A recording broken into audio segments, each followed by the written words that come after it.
Hello and welcome to another episode of We Will Rank You, where four friends get together and argue about the best song and the least best song on the album. We are doing Echo and the Bunnymen's Ocean Rain. Yes. My name is Jim, and I got to pick the album because it was my turn in the rotation, and I am so happy about it. An angel just got its wings because you mentioned it on the Bunnymen. That's my son agreeing because he likes this album too. You're right. So, guys, introduce yourselves really quick and tell me how you got into Echo and the Bunnymen, if you did in the past, or if this is the first time you heard this album. Let's go around the room, and then I'm going to talk a little bit about the album, and then we go into the rankings. So, Adam Gimbel, what's your relationship with the Ocean Rain and the Echo? Well, I can't remember exactly where I first heard him. I'm pretty sure that Killing Me used to end up on MTV in the early days when I had cable. But I've talked a few times about how I moved to Dan and Jim's neighborhood when I was in 9th grade. And I moved there, and everybody had already made all their friends. It was a middle school that went 7th, 8th, and 9th grade, and everyone had made their friends. I could not make a friend to save my life. I talked about another friend who I named Ted Clark. I went over to his house and taped a bunch of new wave, and that was some of the first modern music that I ever bonded with somebody on.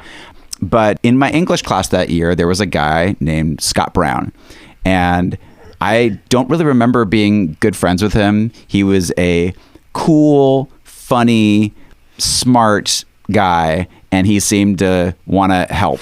I must have mentioned music, and he probably gave me the "how could you not" type speech about how do you not know this, how do you know that, right?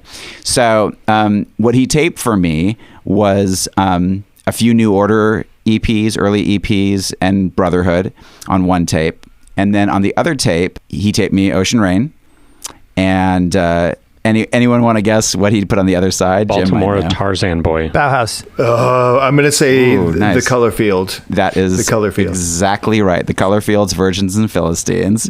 Yeah. And I was super into it from the get-go, completely sold, instantly one of my favorite records ever. Which one? Ocean Rain or Ocean Rain. Color Field at the time, probably too. I love it. And that's actually what I listened to tonight when I went and walked my dog, because I'd listened to Ocean Rain way too much. I tried to get Scott to come on, but he, in his typical cryptic way, said something about he couldn't do it, but there's an obvious right answer, kind of like what we always say about there's an obvious number one. So don't screw it up. And they kind of became one of my favorites. These guys, we haven't talked about it yet, but these guys gave me an amazing birthday gift recently of a podcast, which will probably be up by the time you're listening to this. And they talked about some of songs that reminded them of me.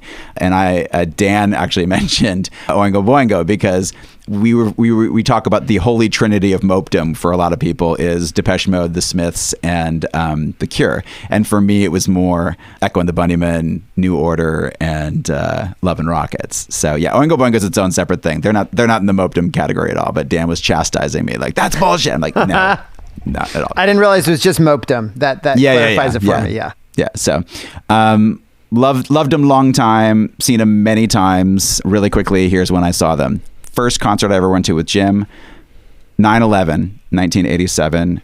Gene Loves Jezebel, Echo and the Bunnymen, New Order, San Diego Sports Arena.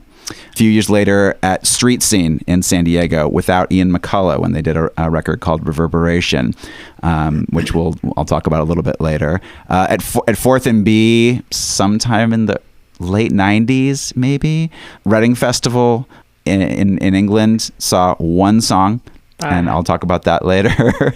And then the Del Mar racetrack used to have bands play after the races.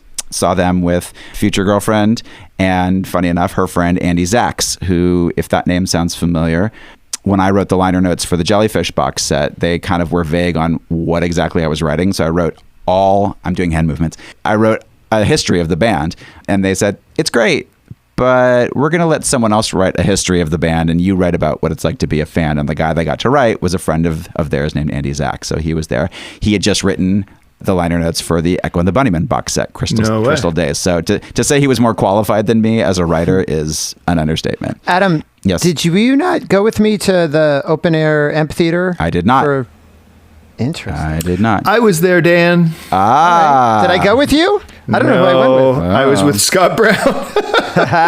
Awesome. Interesting. And then the last time I saw them, that would be 6 times, as many times as I saw Blur, was when they did Ocean Rain. It's the Nokia Theater in LA in 2005 or something. Oh, I'm so upset. I don't know what I was doing in 2008, but I'm sure it was, I've got kids, I've got a job, it's stressful, I can't go, and now I'm just dying. No, it was terrible. You didn't miss a thing. Right. And they had the string section, right? I mean, they did full a project. No. Yeah, I mean, full string set. No. It was one guy with a Casio. I'm telling you, you didn't miss anything. It was terrible. Oh, thank you, Adam. You're always there for me. True friend. You're welcome. Okay, go, Dan. What do you got?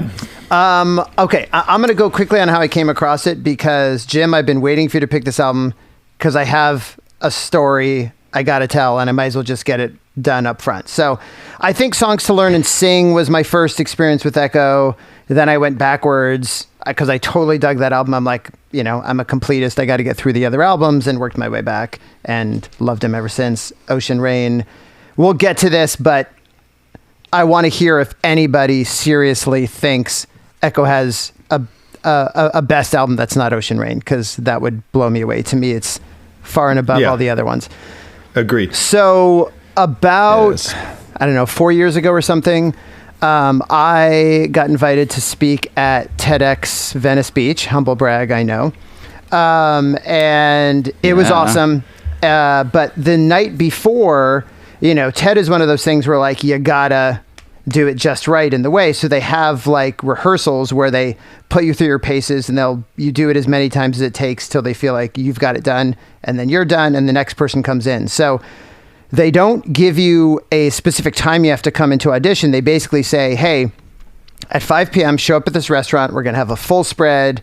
You're going to have an awesome meal. And one by one, we're going to call you over the course of the night. Drink is free, food is free, and you'll kind of make your way over. So I show up. I'm like, who's going to be here? And it's like that just awesome thing where it's like a full table of just absolutely fascinating people, right? There's like nuclear physicists, there's like creative directors of, design houses, and it's in LA, it's in Venice Beach, right? It's just like all these cool people.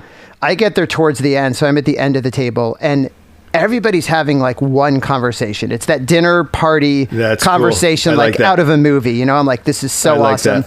And it's very clear that like, we're all going to have one conversation, and it's not about like, what do you do? It's about like bigger things, So at some point it turns to like the absurdity of like waiting around and then having to go over at the last second, and everyone's a little nervous, and people come back. They're like, oh, mine took forever. Oh, mine wasn't bad.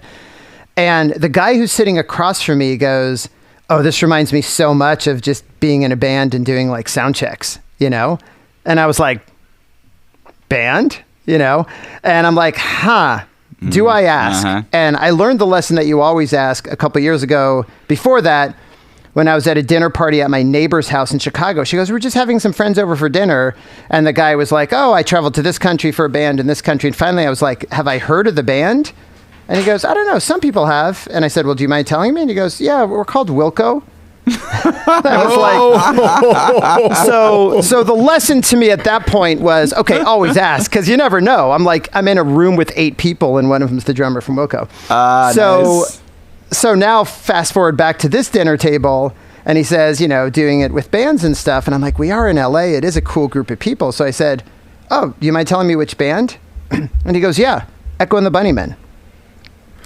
And I stop and I look down the table I can see everybody down the table, and I look, and literally the look on everybody's face is, whatever. Who the hell's that? Nonplussed, yeah. I'm like, are you fucking kidding me? So now I'm having 3 thoughts at once, right? One of my thoughts is, this is definitely going to be the best night of my life. Second thought is, okay, clearly the ethos here is you don't split off into separate conversations. So control yourself. Good point. But you don't let this opportunity pass. And then my third thought is, I had all the albums, especially the album Echo and the Bunnymen, where they're photographed up close. this guy does not look like any of the four. Like, I feel like I know them pretty well. I'm like, how do I broach the topic that I don't think he is in Echo of the Bunnymen? So I decided, okay, all right. The part of my brain that's saying like best night of my life, I'm like, calm down. You go wait in the car. Let the adult parts of your brain talk. And then second part of the brain, I'm like, okay, you can have 2 questions. You can ask 2 questions. And then I think you got to get back into the group. And so third part, I'm like, oh, I figured it out. He's probably from like the later iteration of Echo. And so that's it. So I'm like, oh, so Wait, you were like... Really quickly, was he British? He was British. Yes, he was British. Okay. Yes, exactly. So it's like, oh, like later years, like, whatever, mid-90s, something like that. He goes, no, like in the 80s. I was like, damn, there goes that idea. So finally I'm like, oh, so like all the first albums, blah, blah, blah. And I think he finally knew what I was getting at. And he goes, well, so I wasn't one of the core members. And I was like, oh, okay, that explains it. He goes, but I did all the orchestral arrangements for Ocean Rain. No. And I was like, Dan passed out. I just about passed out, and I'm like, okay, you guys have your conversations because I'm going to need some time.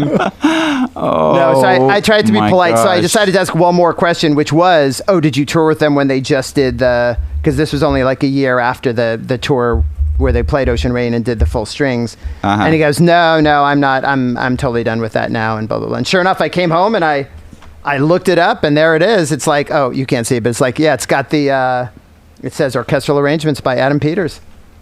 So the next night at the after party, I did track him down and I talked to him a bit, and anyways, that was great. But yeah, just awesome. I was like, this is so awesome. That's great, Dan. That Excellent. Is fantastic.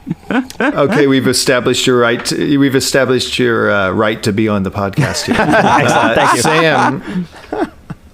Sam. What do you got? This is going to establish my right to be kicked off this podcast. This is good. This is good. Diversity. Well, no, I mean, I came to the Bunnymen through Bring on the Dancing Horses by way of The Puppet. The Puppet is the song that they do in Erg, A Music War. Of course. So like that I knew, but I didn't, like, so when I got Songs to Learn and Sing, because of Bring on the Dancing Horses, because of the Pretty in Pink soundtrack, I was like, okay, like, oh, I kind of remember that song because I think I had Erg on videotape at that point. I had taped it off cable. And so like, that's pretty much how I knew it. And that's how I knew of Echo and the Bunnymen. So like Dan was talking about being a completist. I tend to be with certain bands, like New Order, definitely. OMD, absolutely. The Replacements, absolutely. For whatever reason, I was not that way with Echo and the Bunnymen. So I did not.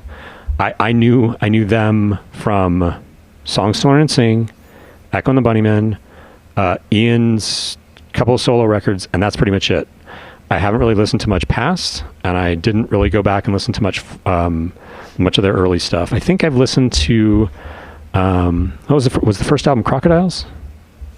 I think I've listened to that one. Yes. I think I've listened to that one the most of all of this. But so I mean, obviously I know the 3 songs from Song to Learn and Sing off of this record. And I know a few of the other ones just from hearing them. And I've listened to this a little bit, but not nearly as much as I've listened to it in the past week or so since we did the previous recording. So almost 2 weeks. Almost 2 weeks exactly, actually, I think.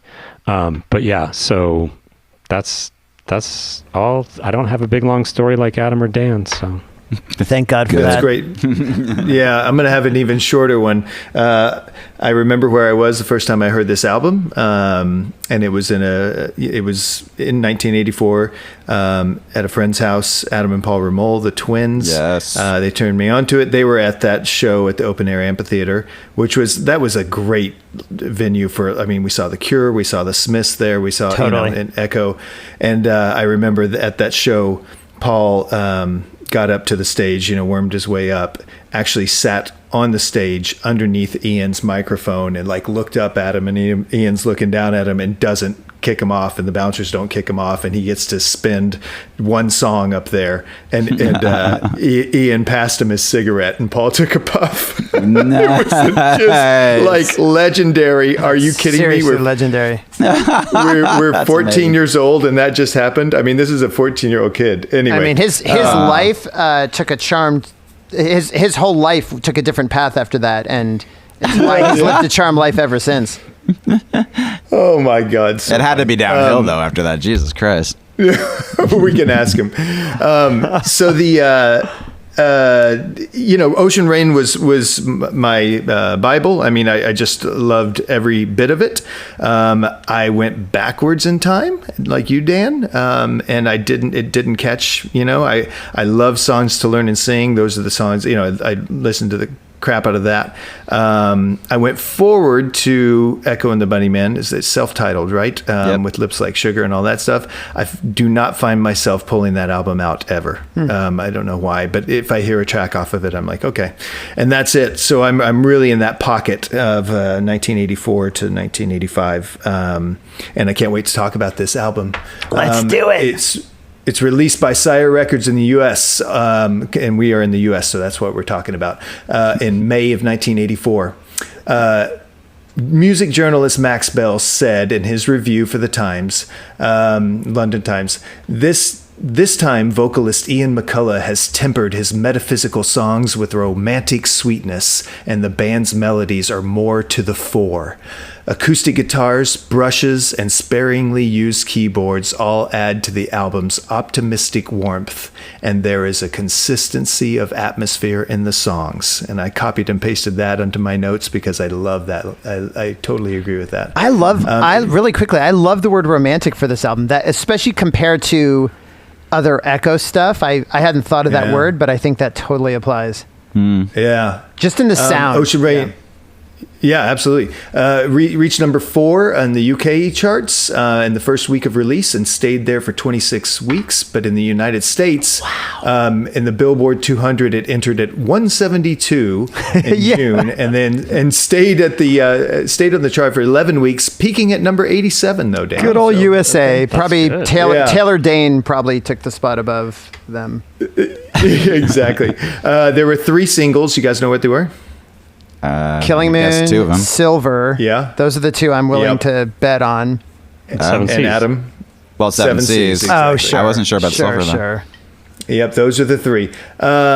So, guys, NME has ranked it at number 276 in its list of the 500 greatest Too albums low. of all time. Too low. I totally agree with you, Dan. It's way too low. So we're going to do this ranking the right way, which is we're going to reveal the average score of all 4 of us. So from 9th up to first place, and I'll tell you what each one of us ranked it at, or you guys will tell us what you ranked it at. Okay. But we're going to reveal the lowest average ranked song. Jim's going to be upset no matter what it is. I guarantee it. I don't think so, man. I don't think so. I'll tell you why later. Okay. Oh, I am going to be upset. Are you freaking kidding me? I've just revealed song number 9, which is Crystal Days.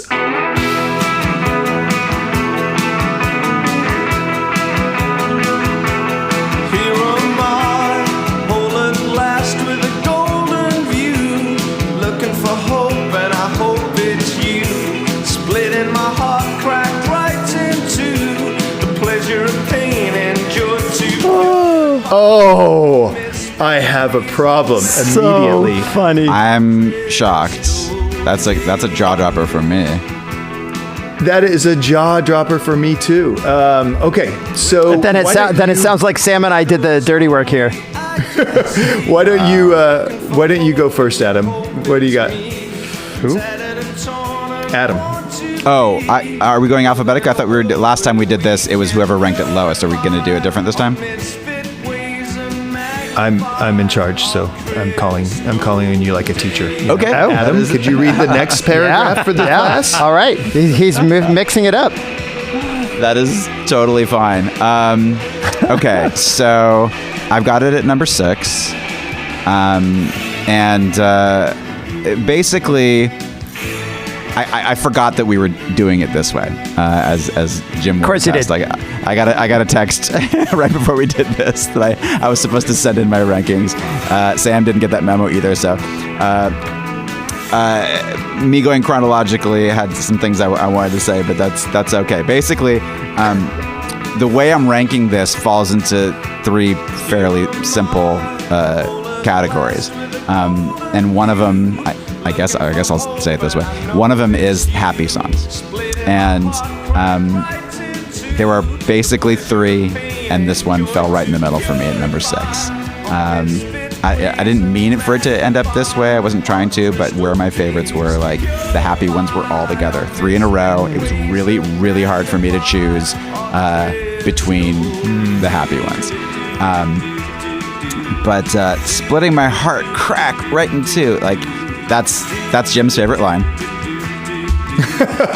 When I heard that, I'm like, that is going to be Jim's favorite line. Like, there's just something about it that's so great. But there is also a incredible feedback solo, and I love it when it goes to a guitar solo and something just completely random happens instead, and he kills it there. Will Sargent, guitarist. Totally. So I guess it doesn't really matter about the order, but because podcasting is such a visual medium, I was I had a series for this episode that I like to call Echo Shit Around the House, because we have so much random stuff. There's so much fun stuff to talk about with this band, with me and Charlotte. So I got a little quick something with each one that I'll describe, and then we'll put it on the social media. So this one is these 2 CDs, which I got when I was working for a management company in LA. The last time I lived in LA in 1995, I worked for a management company that handled bands like Counting Crows, B-52s, OMD at the time, which was cool to be in the music business and working with bands that I liked. But their old roster, holy shit. They used to manage Brian Ferry, David Byrne, Joe Jackson, and Echo and the Bunnymen, and had tons of shit lying around the office from all of them. And occasionally they would say, "Do you want these?" And I would say, "Yeah." So free Echo CDs. Yes. And in a drawer once, there was a framed print of the cover of the self-titled, and they didn't know it was there. I probably should have taken it home, and I didn't. I've made a terrible mistake. Yeah. All right, Sam, what do you got so for the Crystal Echo Day? Shit factoid doesn't have anything to do with the song, though. That's just completely random. Just completely random. Okay, good clarification there. Sam? I have Crystal Days at number 6 as well, so I don't know how it fell quite so low. This is really odd. It's great. It's not as soaring as some of the other songs on the record. I like the echoey drums. This one reminds me, since we've been talking about the self-titled record so much, this one reminds me of Bomber's Bay. The like the melodies in it, I think, for me, catchphrase, really reminds me of that song, or rather that song seems to, kind of pull from this one. So it's peppy and poppy. I like it. I put it at number 6 out of 9, but I don't know how it fell to number 9. Yeah, me too. I've got it. I've got it at number 7, which I cannot believe, because Dan, these are all my babies, as you always say. I cannot believe that there's on this album especially. Oh my god! Yeah. Yes. Purify our misfit ways. I mean, the harpsichord or whatever that sweep is, purify, magnify. Right. It's unbelievable. This is such a great, the middle 8 freak out that you were talking about, Adam, is they're beating on the drums, and I totally picture Depeche Mode beating on like random things. You know what I mean? It's super tribally. Yeah. It's like amazing. Yeah, but it's metal, it's like metal, pieces of metal that they're hitting. I love strings in a pop song, and that's obviously such a recurring thing on this album. Looking for hope, and you hope it's me. I just love every little alliteration thing. And then, even as haunting and as spooky as this album is, this is, I mean, there's a lot of do-do-do's and la-la-la, and, this do-do-do-do-do. I mean, it's a Totally. pop band, and it's so good. It's so good, and I will never get tired of listening to this, and if it ever comes on, it's one of those that you play all the way through. You don't need to skip, ever, ever, ever, ever. So that's a 6, a 6, and a 7. So we're going to turn it over to Dan now to see what happened to I the ranked song. it 12. Oh, that explains it. That's the only way this math is going to work. Oldest trick in the book. I'm like, Jason's not going to notice. He's going to come home from work late. I'll rank it 12. He'll do the math. I got this. So everybody on who's listening, my son has put it into a spreadsheet and averaged these songs for us so that none of us know. And I'm revealing the sheet one by one. And so now we're all wondering, oh God, did he make a math mistake? Yeah. And really can't figure it out. and or I manipulated the vote. You guys don't know what was happening. Was he really late at work, or was I handing him an envelope of cash in an alley? I did rank Crystal Days number 9. Wow. Worst song in the album, you think? Worst song on the album, I do. Now, I love All My Babies, Jim. You're absolutely right. That does apply to this album, although I'm going to be extra harsh with the line, and the line is higher than below 9, because to me, 7 of the songs on this album absolutely shine like above and beyond, just make it like an all-time great album. To me, that's for you, Sam. Crystal Days, it's straightforward. You mentioned the best 2 parts, the guitar in the middle and the drums. I personally thought that Larry Mullen Jr. called these guys and said, "Hey, I want my refugee drums back." Exactly. Yeah, it's totally refugee. It's uncanny. The second you said his name, I'm like, oh, it kind of sounds like refugee. Oh, yeah. Yeah. And just the other thing I love is, like, Will Sargent is one of those guitarists that has such a distinctive sound, which, it's crazy. Yep. We've said that about a couple guitarists, but that is a very hard thing to do, to have like a signature sound. Yeah. I think he's one of those guitarists that has it. And Crystal Days is one of those songs where when you hear it, you're like, oh, that is an Echo song. So those are the things I love about it. But in my mind, this album, there are so many amazing, beautiful, uniquely Echo things to them. And this song just doesn't have enough of that. It's a little straightforward for me. All right. None of us mentioned you mentioned him though. None of us mentioned that riff. That totally. Well, that's what I meant. Yeah. It's very the way he so plays him.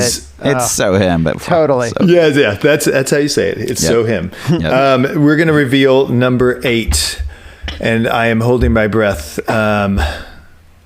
Okay, number 8 is Nocturnal Me.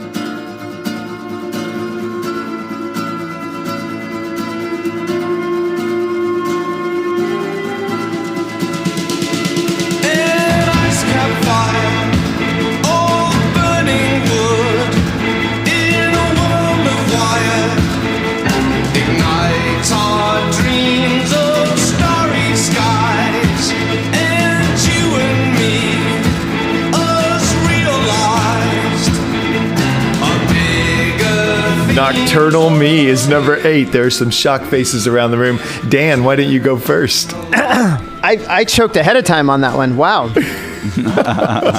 I have Nocturnal Me at number 3, you crazies. Whoa. Wait, Jim, are you aware of this? Is he giving you rankings? Is that why you're...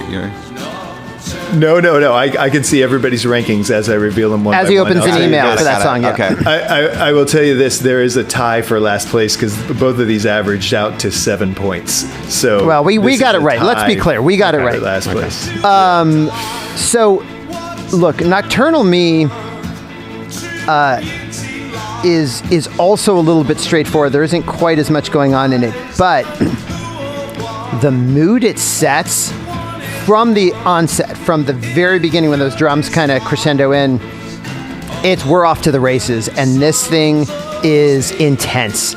So I can't wait to hear Adam's other categories, but we've got his Happy Trinity.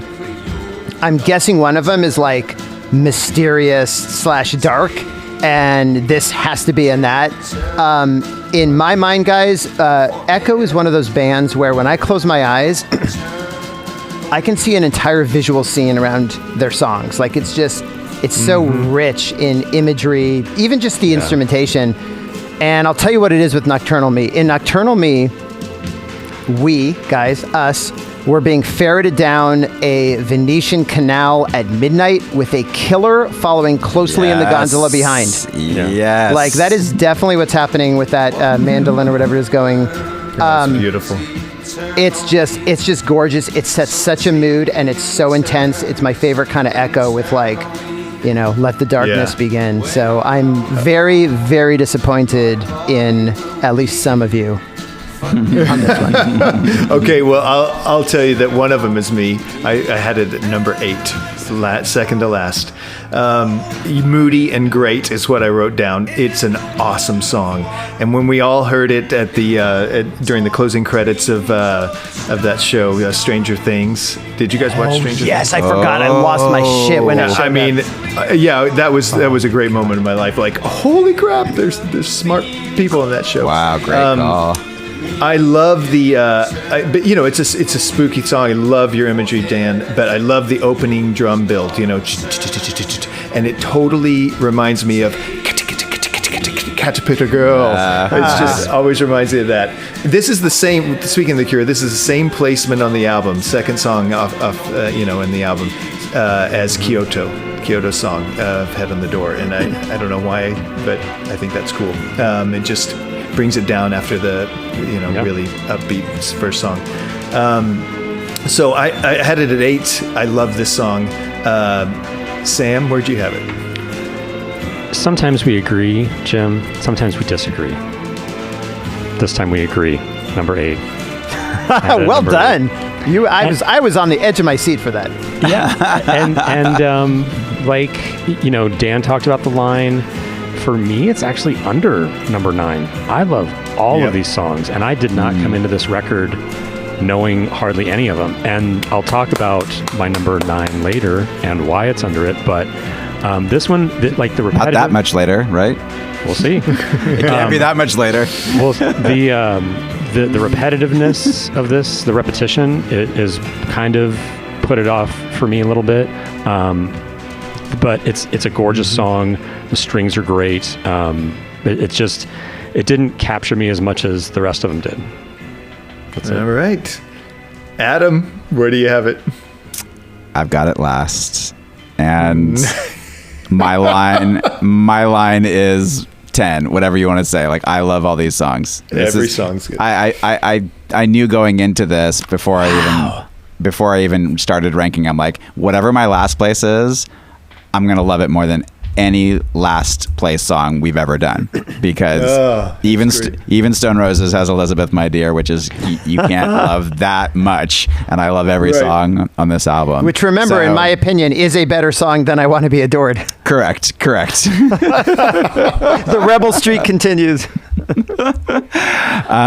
So yeah, any of those adjectives that you used, Dan, would apply to the second category. I just had dirge, which is probably sounds more negative because I love it. But I basically wrote down Vampire Sex Jam, because there's something about it that, the fact that he's nocturnal, but he's talking about being inside, somebody, and you assume it's a vampiress or a woman of the night or whatever. You assume. I mean, I guess. But, see, I'm telling you, paint your own pictures. Right, right. It reminds me him talking about sexual stuff. Women love Ian McCulloch. He is like a really good-looking guy with big, full lips. His lips are and he's absolutely shrouded in mystery, right? Like, yeah. Totally, and he's unintelligible when he speaks. But what more could you want in a guy? Apparently, the thing that great hair. Oh God, yeah. The main thing that pushed it down, I had two choices basically, as far as I was concerned, for 8 and 9. It was going to be one of these dirges, and the thing that pushed it down mainly for me was the sequencing of it, because you've got it so slams on the brakes on this album. You're only one song in, and all of a sudden it's like Okay. We've talked about a lot of like epic openings into like a more poppy second song. This one is like the poppy opening into just like, okay, slam on the brakes. We're gonna go in this dark place, and it's still great, but it's and I never really noticed it honestly until doing it for that. So that's my number 9. Oh wait, did you have a question? Or not a question, but in the spirit of debates, I'd like a quick 15-second reply, if I may. Yes. I didn't see this one as slam on the brakes, and I've agreed with you in the past where like there's a total tone change, but to me this is so Echo. Like they're always this interesting combination of like they write truly great pop songs. They're actually pop songs. They have more edge to them than the average pop song.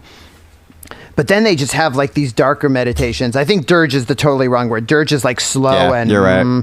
But it's like definitely like infused with darkness. And so I loved kind of seeing back to back the two sides of it because I think this album keeps going back and forth between those. Like it keeps kind of doing that, and I liked that versus like we've got the happy side and we've got the dark side. You know, so Now it works so well for them. Like I don't, like I said, like I love this song. I can't believe like it's kind of neat to be talking about a song I love this much this early on. I guess we've done it before, but still.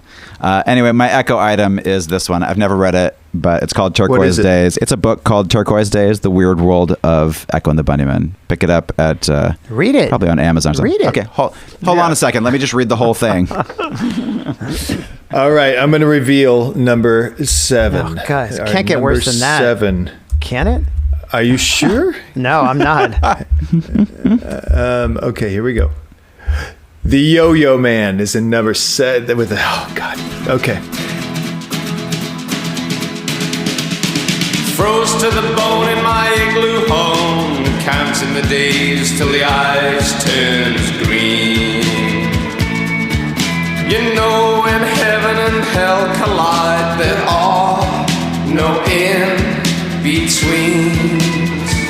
Let's go from the worst to the best. So, Adam, keep talking about the Yo-Yo Man because you have it lower than all of us. Oh, wow. Okay. I have it at number 8. So yeah, I had the two kind of darker ones at the bottom. Love them both, but it was hard for me to decide which one I liked more. They were so dead even to me. My favorite part for sure is that string guitar freak out. It is. Oh my god! So great. And I don't have a lot else to say about it. But funny enough, But that guitar freak out, funny enough, reminds me a little bit of the little guitar thing from The Cutter, and I got this poster of The Cutter reimagined as a horror film by one of our favorite artists online, Stuff by Mark. But that's my number 8. Yeah, love it. He is love great. it. Yeah. All right, Adam, I have it at number 4.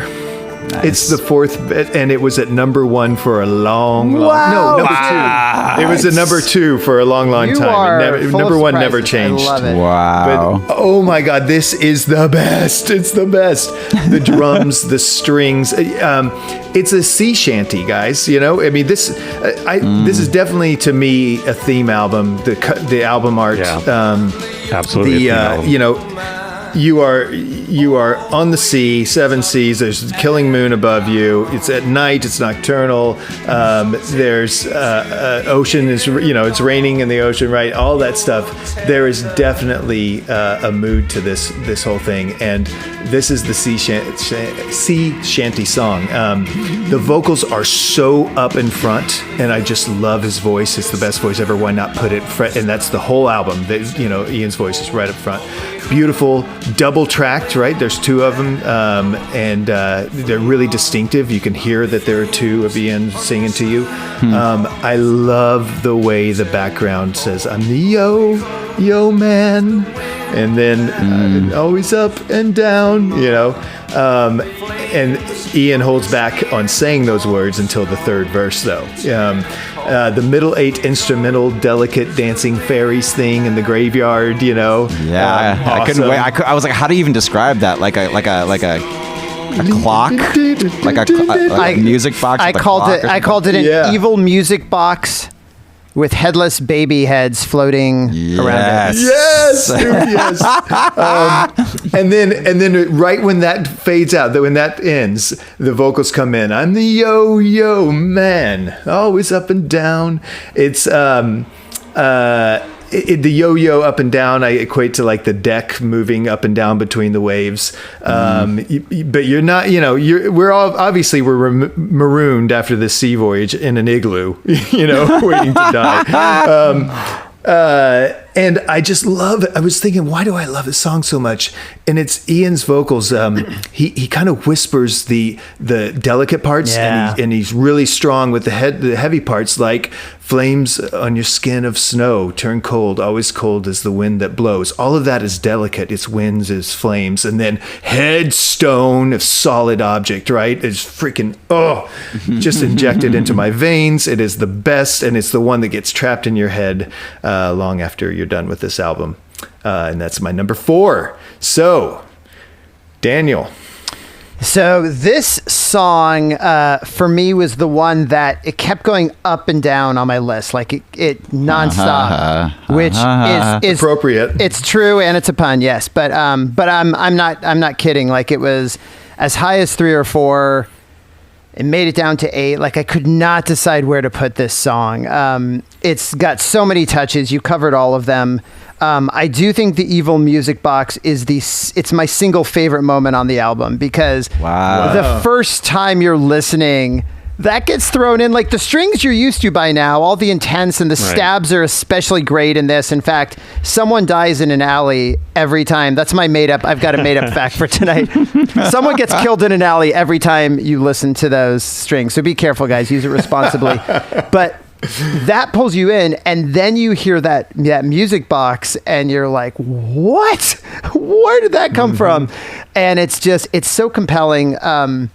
I do think this song, for my money, probably sounds most like pre-Ocean Rain Echo, like just not that part, but the rest of it has kind of those jagged, or those more jagged edges to them. To your point, Jim, maybe you'd say it's like less romantic than a lot of the other stuff. It's a little bit more of like that kind of more severe echo sound that I think of. Ultimately, it went down because, man, do they have just some unbelievable melodies on this album. And the Yo-Yo Man is a lot of interesting elements, but the melody to me is not as effortlessly beautiful as some of the others.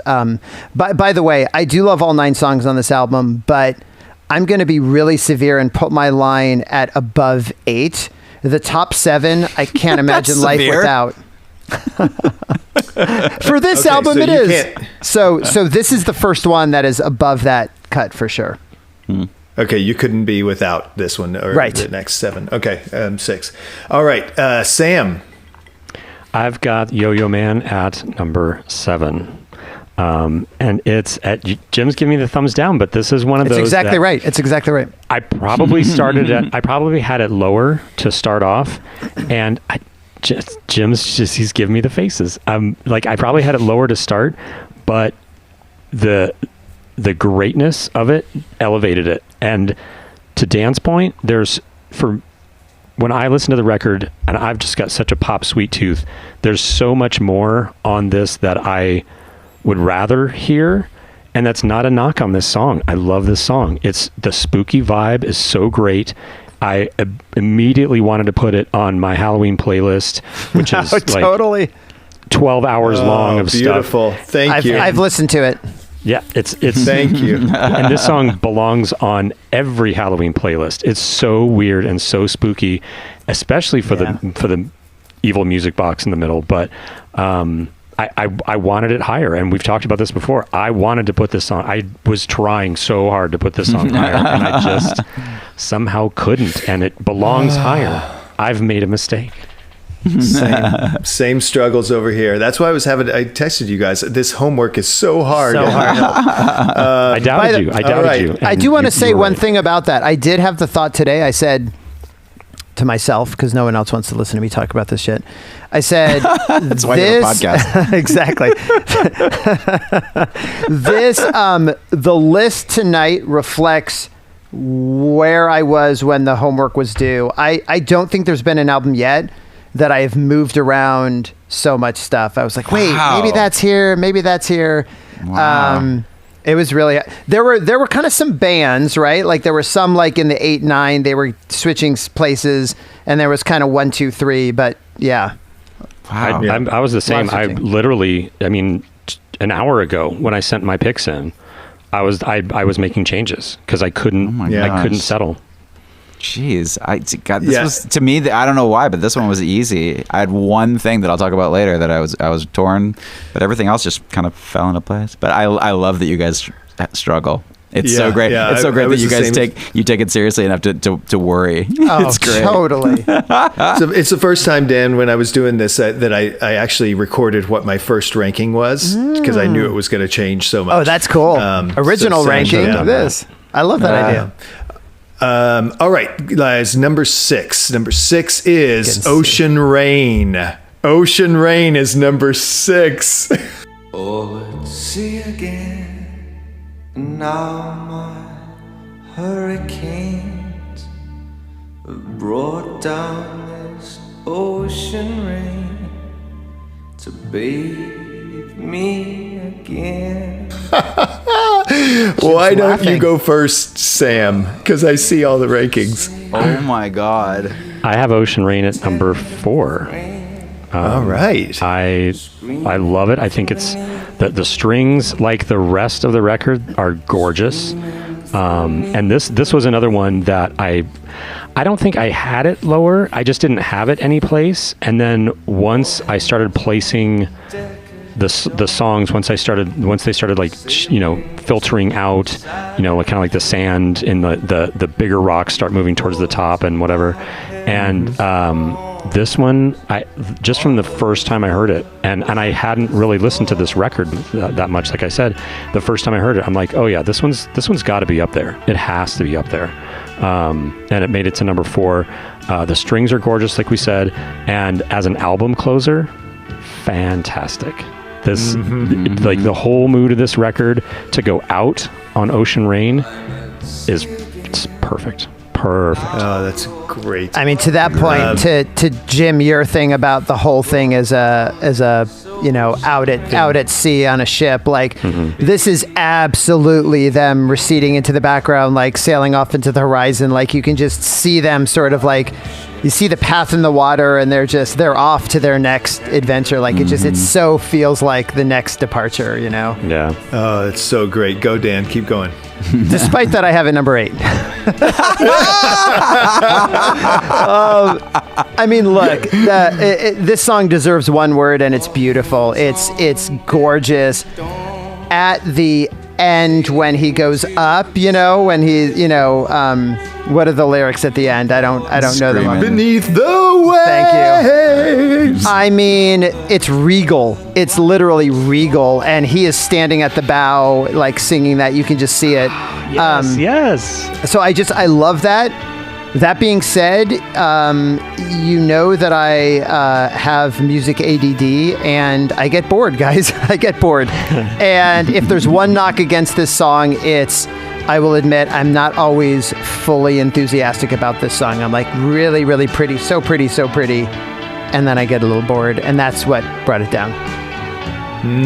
But it's pretty. I have it at number 9. Number 9. Interesting. Sorry, Adam. I'm so sorry, Adam. So Adam has me linked with this song on one of his notebooks on my birthday. Look at that. He drew a picture of me. And we celebrated my birthday every year, and there would be a little stick figure of. He's about to bring it out, I think. Bring it out right now, and it's me singing, like leaning backwards, singing from beneath the waves. Oh, wait. What do you got? There it is. So I know It looks just like you. I know.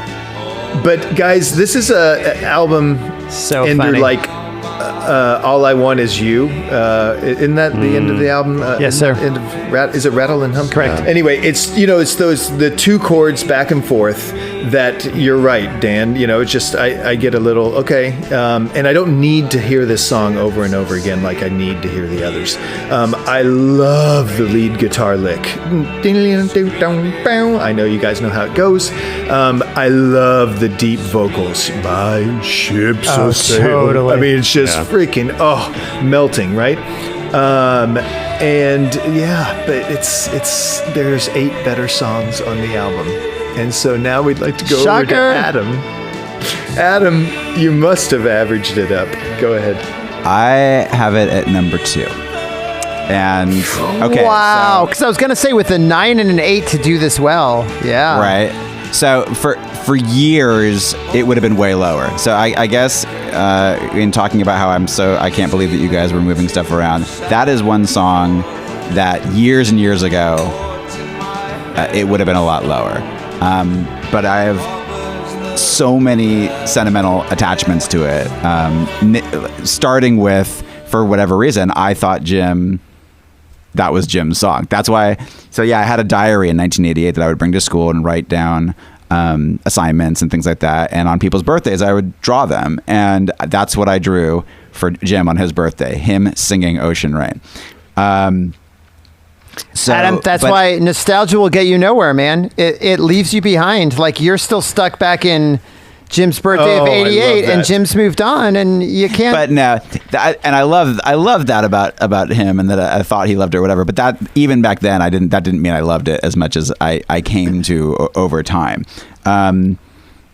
It does go on long. It's repetitive, and there's a lot of repeated things on this album. I was definitely never noticed how many verses get repeated throughout in these songs, which I was like, wow, okay. And he does a thing where sometimes he'll go way down low and then bring it back again and bring it and sing it a different way, and it works. But it still is long. But as an album closer, it's big, it's epic. You guys already mentioned the theme, and there was definitely some water stuff. I had written down: rain, shower, igloo, and seas on this one. One song that I saw them do at Reading Festival that year was Ocean Rain. That was the day I got to hang out with John Leckie and just go from stage to stage, whatever he felt like basically watching. And so we're looking at a schedule. I'm looking at a schedule with my hero, and he's like, well, let's go watch Echo and the Bunnymen. I might be working with them soon. Great. We walk over there. I'm like, what am I doing? And they start into Ocean Rain. I'm like, oh, great one, you know. And Ian gets pissed about something. Maybe it was the sound, the monitors, whatever, and walks off, leaving the band to play this song instrumentally for like 5 really awkward minutes. But that's him. That's him. Oh my God. That's Liam Gallagher. That's so many of those guys that we love. And it's like, oh, okay, that was over. What do we do next? And we went and watched Guided by Voices or something. It was like so random. Oh my God. So, and then one of my favorite memories for sure is when at the Ocean Rain show, Charlotte went to. It was long before we dated, but I knew that song was just gonna like get us seeing it us live. So I when it started, we both just kind of like took a deep breath, and I have a tissue in my jacket ready, to hand staged, over, there you go. But I actually, when I was at KCR, I don't know if Sam would remember this because we didn't actually know each other when we were both doing college radio at San Diego State. But I started making tapes, and Jim, maybe you guys remember too. I made tapes of songs about the rain. At one point. Oh yeah, of course. You would only play them in your cassettes in your car when it was raining outside, right? And never, put little bits from movies and weather forecasts and things like that. Yeah. So I had a CD when the CDs finally came along, and on a road trip to San Francisco, Rookie Card, my old band, played, and we ended a show. I was just telling somebody about this. We ended a show at the Independent, which Dan probably went to when he lived there. Which was like a great venue, and we got this really great show in front of a bunch of people. Ended with a Tom Petty cover that we used to do, like a la The Strokes, because it went over every time we played it. Tom Petty just sold out 12 shows there. He was like king of San Francisco. We played it last. Nobody applauded, and we had to pack up our stuff and get in the van and drive to San Diego that night. It was the longest drive of my life in silence, my poor band. And we were listening to rain songs. It was raining too. And Ocean Rain comes on. I'm so pissed. and someone says, "Ugh, another Rain song," and pops it out. And I'm like, oh no, you do not fuck with that. You do not pop out Ocean Rain. I think we must have been playing in San Diego that night. Why else would we have been driving? So on stage, we're playing, and I'm like, hey, play this. And we would make up stuff on stage, and I'm kind of playing an A and a D and A and a D, and they're playing along, and I go, okay, thanks for, you guys keep going, and I'm going to tell the story of what just happened. These guys just stopped Ocean Rain in the middle of it, and that is not going to happen. So we're going to finish it right now. And I proceeded to finish the song because they had stopped that's it. Great. But then Jim saw me play a set recently, and I talked about it before with this guy who plays pedal steel.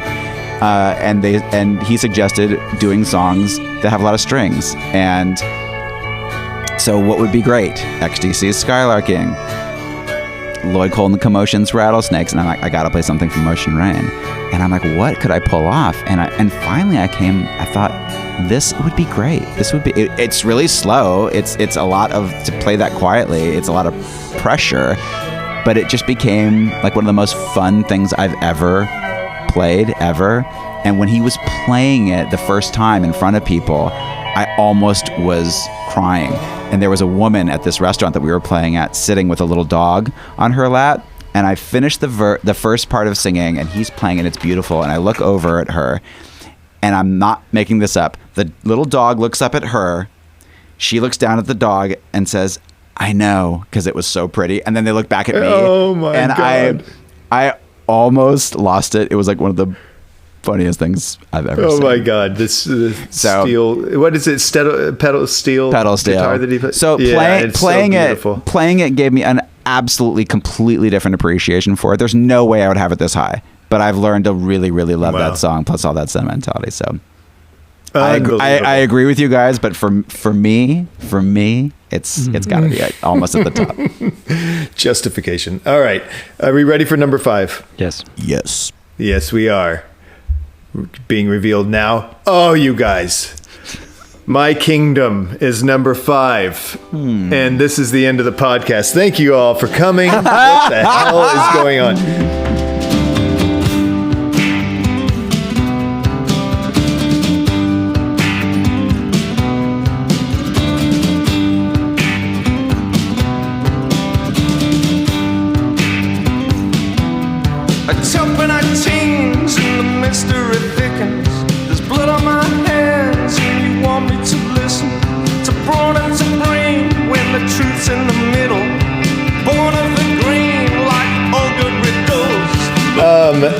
All right, I'm going to go first because this is my number 2. Yeah, and I can see that. If there ever was an album meant for MTV's Unplugged, this is it. Like, we're going to sit down, we're going to do an album. The beginning of My Kingdom with those opening delicate notes, and that I'm assuming it's that piano blown out of the mouth thing. Ocarina? No, it's like a pump organ probably or something like that. Yeah, it sounds like an organ. Yeah. You're thinking like a melodica or a hooter. Yeah, melodica. Yeah. I think whatever's in Your Silent Face by New Order. That thing. That's what I was thinking. Yeah. Okay. All right. Anyway, it opens up. The drum brushes, delicate acoustic guitars. It's got that stand-up bass feel, to the bass, at least, bendy strings or whatever. And it is so good. I just picture like like the camera moves and these big heavy drapes open, and you go into this room, and it's totally smoky because Ian's just chain smoking on stage. Everybody's sitting down, but Ian halfway through the song, has to stand up for Kingdom. And I just so want to be in this band. That's like the first when this song came on when I was doing my homework. I was like, damn it, this is the coolest thing. I just want to be in this band. I would love to be one of the band members on that MTV Unplugged show. There is a thing that happens on this album that is always well done. And it is burn the skin up, bite the nose up, and then also cucumber and tips from Silver, right? Yeah. And it's always well done, but it's a recurring theme, and it's just kind of I don't know, man. It's like twitchy. I'm going, you can't trust me. I'm going crazy. There's spookiness to it. It's just haunting. I don't know. It's just so well done. Yeah. I almost pasted every single lyric of this song and just wanted to read them to you because they're so great. But if my heart is a war, its soldiers are bleeding. If my heart is a war, its soldiers are dead. That's what I have in mind. Oh my God! How about what a great guitar solo, and then the Yahoo at the end of it, and then doing the ballet on both of his wrists. I love the chorus where it's like two vocals and it's the deep Ian and it's also the normal Ian, singing at the same time. Normally. Oh God, I'm gonna shut up now because you guys need to justify your rankings, but. It is such a perfect song. Number 2. Go ahead. Number 2.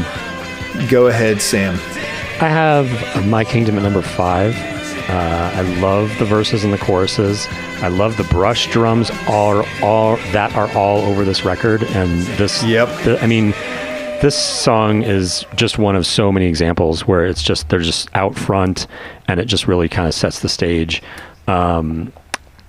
Oddly enough, Jim probably didn't see my face, but he was like, "Oh, the solo's great." I was like, I don't know about that. I don't love it, especially the way it ends up. But I mean, like the little guitar touches, like it's got the same like the I think it's Yo-Yo Man, where it's just like the whammy bar, the tremolo bar that he hits on that. It's just like little teeny touches. This producing this album must have been great. Ian Broody from Lightning Seeds produced part of this record, or at least co-produced it. Oh, part of it. Yeah. Okay. Because I know Gil Norton, who did Pixies, was part of it too. But yeah, I mean, like it must have been so much fun to make this record, or at least I hope it was fun because it sounds like it was fun. And so I just randomly, because everybody else is telling stories, I've seen Echo and the Bunnymen once. I saw them on the Gene Loves Jezebel New Order tour, and saw them at Red Rocks, of course. And, Nice. And Ian was fucking drunk. Like No. I have never, but that's the thing is he, like between songs we were like, holy shit, he is so fucked up, and I don't know how, but like during the songs, clear as a bell, absolutely perfect. And between, he was like saying stuff. I think he was saying something about a Corona at one point because he was like drinking beer on stage and just like whatever he was saying, and I was just like, holy shit. And then he just like the songs came on and he was just spot on perfect, and I was like, wow, that's great. That's impressive. That's a trained rock star right there. Right. Yeah. And I was pretty good drunk in myself at that point, and I was like, that takes some doing. Good for you, buddy. Like recognizes like. Okay. Dan, what do you got? I also have it at number 5, and I've made a terrible mistake, but I didn't know what else to do here. I mean, this is just, as I think you were saying, like, where else does it go? I don't know.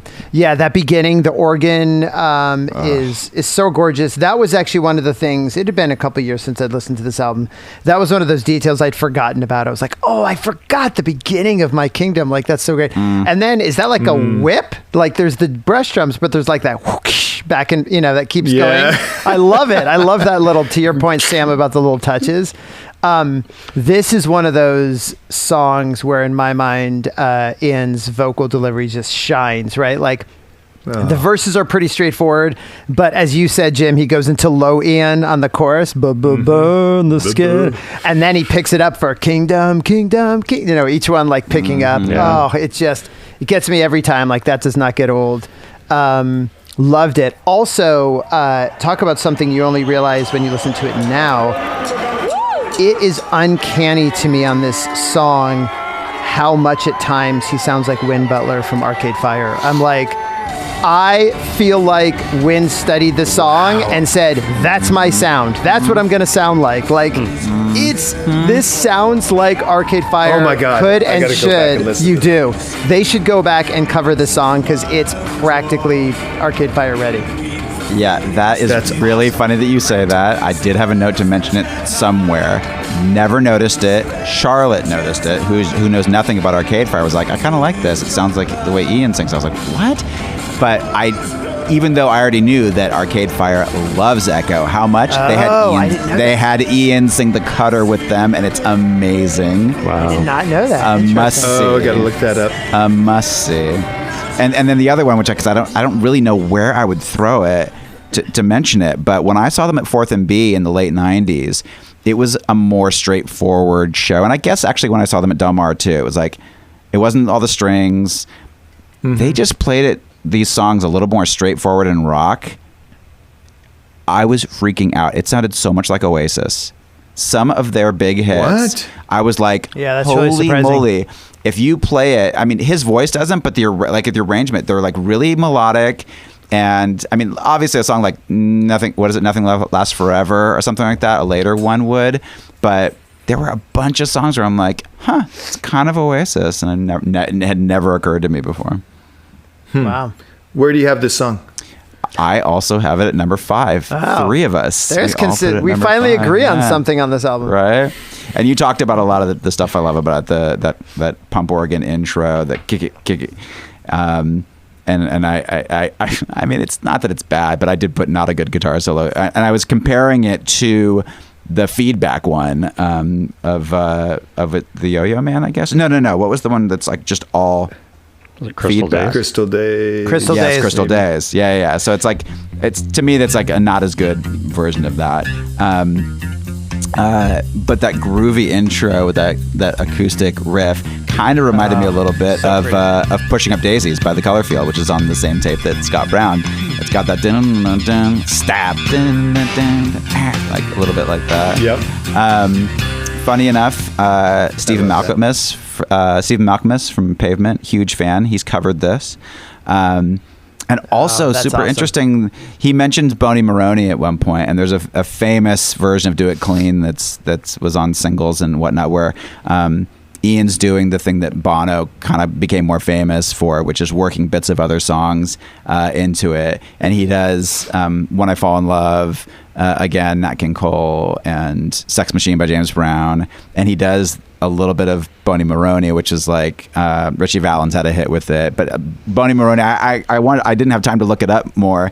But he talks about doing the twist. And on this, and in the song, he mentions the Boney Maroney doing the twist or doing the ballet on both of his wrists, which I assume is a Suicide type reference. But right. Wow. Interesting that he's worked that song. Sam, did you look that up? Did you look up Boney Maroney? Yeah, when we were starting before you guys got on the podcast, Jim and I were talking, and because he was looking up lyrics on Genius and saw one of my annotations, because I got there and the only song that was really annotated at all of this record was Killing Moon, of course. And so there was a couple that I put in there.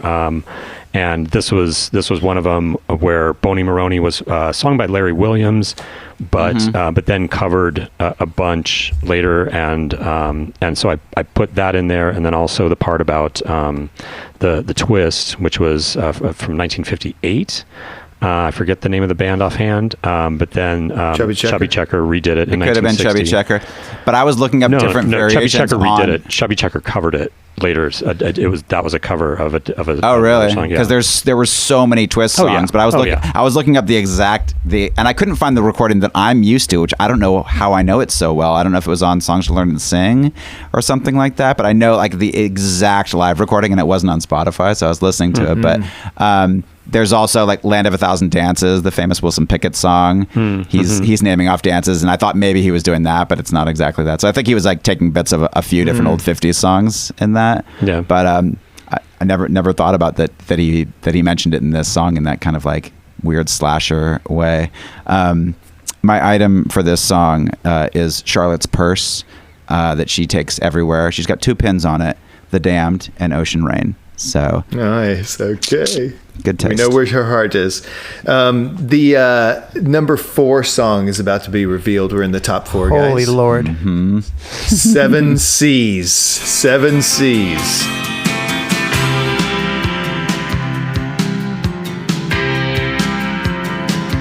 Stab a sorry heart with your favorite finger. Paint the whole world blue and stop your tears from stinging.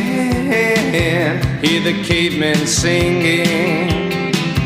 Good news they're bringing. Let's have Sam. You want to go first on this one? Sure. I've got 7 Seas at number 2. I knew it. Whoa. My one prediction on 7 Seas, I'm like, this is Sam's top 2. Oh yeah, it hits all the buttons for me, right? It's like it's got these soaring bits. It's poppy. It's I really like this song. Like I said, it almost made it to number 1. I'm not going to reveal what my number 1 is, but I changed it right before the podcast. This was up there. I'll say that later. But yeah, I mean, like on Songs to Learn and Sing, this was one of the ones that always caught me, and I didn't know what record any of those songs were on, except for Bring on the Dancing Horses, because that was on the Pretty in Pink soundtrack, and just that record because it was a standalone single. But but 7 Seas is great. I had it at number 2. Why not? All right, let's hear why not. Dan? Do I have it lowest? No, I'm not saying. I thought I would have it lowest, actually. I'm wondering if people are going to be mad at me for this. I mean, look, if I'm the record executive and Echo turns in Ocean Rain, I'm like, beautiful album, guys. I get to 7 Seas. I'm like, there's your mega single. That's going to be the one that's going to stand the test time. That's your mega single, just like the one that cracks the top 40 finally. It is totally pure pop, as I was saying earlier. Like, it's funny because I do love the dark, brooding stuff that Echo does. I think they do that so well, better than, almost any band. But it's amazing what a pure pop song they can write, and to me, that's 7 Seas. It just goes down so easy. The two things I have to bring up, and I'm going to steal your thunder on both of these, Jim, because you want to talk about these so badly. I can't believe you let me go before you. Obviously, the 4 bells or xylophone, whatever it is that takes us into the chorus, is just... Of course. You fall for it every time. Like, every time you're like, yes, please, bring it on again. It's so great. There's always something there to remind me, Totally. by naked eyes, Totally. And then, I mean, you want to talk about a bridge. Come on. Yeah. Burning my bridges and smashing my... I mean... I know, it's the right. best. This is like this song is like on the gas the whole way. It's a great song. The reason I have it at number 6 is it is pretty straightforward. Echo is too rich and complex a band for me for this song to like make it into the top. But I mean, how are you not going to sing along and turn it up every single time it comes on? Agreed, 100%. I have it at number 6 too for all those reasons. Wow. The only thing I'll add to what you say is you strike the matches and shower me, and then the big pause of what? 2 games watching the rocks. I should have known to add that. Everything he does is great. Yep. I really didn't have anything else except for, holy crap, I had no idea what he was saying. I thought, what is a toy shell? Oh, can we talk about that? Yeah. Seriously? I almost don't want to know, but I always thought he was saying tortoise in a weird way. It is tortoise. Yeah. It's But definitely why? tortoise. But why 'cause say there's it no that such way? thing as a... Why say it that way? Oh my What is that God, about? he's saying it the way he says Totally. it. Oh my With the God. Publian Thank accent, I God. guess. He's an I did artiste, not- goddammit. I did not want to Yes. believe that I've been saying tor-toys. Like what was the XTC word that we were laughing at forever? Oh, I don't know, but yes. But I mean, that bugged me forever. And, what the hell? It's course. a joyous song. Just go ahead and say toy twice in a row. gosh. Anyway, so Sam at 2, 7 Seas, it was Dan and Jim both at 6. Adam is nestled right in between. Aw. This was my big dilemma. This and another song. I could not decide. And basically the other song that I was in contention with is such a great song overall, but this one has maybe the greatest bridge ever. Yeah. And the first one to tell you that it's the greatest bridge ever is Ian McCulloch. I heard him say that in an interview, and I immediately was Of course like, he did. yeah, he is the least humble. You know, he invented Liam Gallagher a long time ago. Yes. Good call.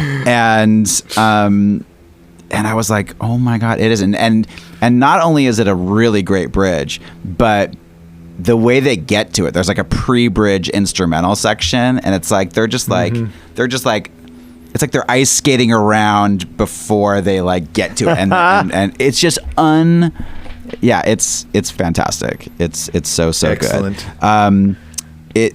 So in the end, I was like, if I love that song, but not like hugely, that bridge is my favorite musical moment on the album for sure. So that's got to put it above. So that was the only thing that was, putting it here and there. That the opening acoustic, funny enough, that's my made up fact. Ian McCulloch borrowed the exact replica guitar that David Bowie used on the introduction of Space Oddity for this one, for that recording. Yes. Which is why it sounds exactly like it. Made up fact. It's made up, but it's true. Yeah. And what does he play on that intro? Band on the Run chords, that C to F that Jim and I used to play over there. It's very easy to do. It's so good. Right? Take the So Skinheads great. bowling. Yep. It's all, just this really easy C to F thing. My item from around the house for this is the shirt I bought that night that I saw them with Jim. 1987. I didn't buy a Knuckle shirt there. I bought a New Order shirt. I remember you wearing that one. Yeah. I only wore it a couple times because it is so fucking big, and I'm like, it'll be some girlfriend of mine will wear it someday, and it'll look cute on her. But funny enough, I can't remember how, but somebody that reads my music page just offered to like buy it off me, and I was like, it's not for sale. It's got super sentimental value, right. And then 6 months later, just the other day, he asked me again. And I was like, no, still not for sale, but thanks for reminding me, because I will now wear it on stage when I play the Old Factory Records is now a venue in Manchester, and we're playing there next month. And I'm like, we already have a joke of like, because Peter Hook is a part owner, and I'm like, definitely don't do any New Order, but I'm gonna fucking wear a New Order shirt on stage, and you can damn well believe that we're doing a little bit of a New Order song. So, oh my God, that's great. Just real quick, the XTC word was umbilical. Thank you. Well done. I don't know how you do that, Sam. How you pull those things Seriously. up? That's amazing.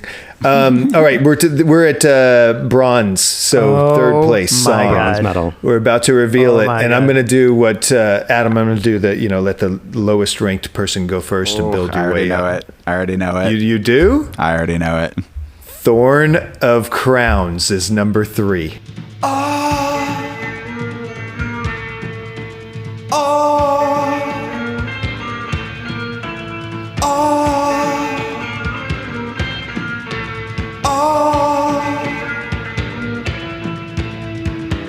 You set my teeth on edge. You set my teeth on edge. You think you're a vegetable. Never come out of the fridge. So I guess I'll go. Oh my God! I knew What have it. you done? I knew it. This is so Sam, not Sam. what have you done? It's not. It's not. Well, it is, but it isn't. I mean, it's got like what dragged this down for me. Dragged it down. Drugged. To number 9. No, by the drugged way. is the appropriate. To the bottom. 9? Yes. Okay, I thought we were just having a good laugh, Sam. No, This is no, getting no. serious now. No, it was. That's how I knew I was going. He said we would do the person who ranked it lowest first. I That's know, me. but I thought you were like, all right, I got a 7. I'm sure you guys. No. Go ahead. No. Go ahead. Again, my line is under this song. I like them all, and at first, listening to this, I hated it. I was like, this song's dumb. The cucumber cabbage stuttering thing, like, what are you doing?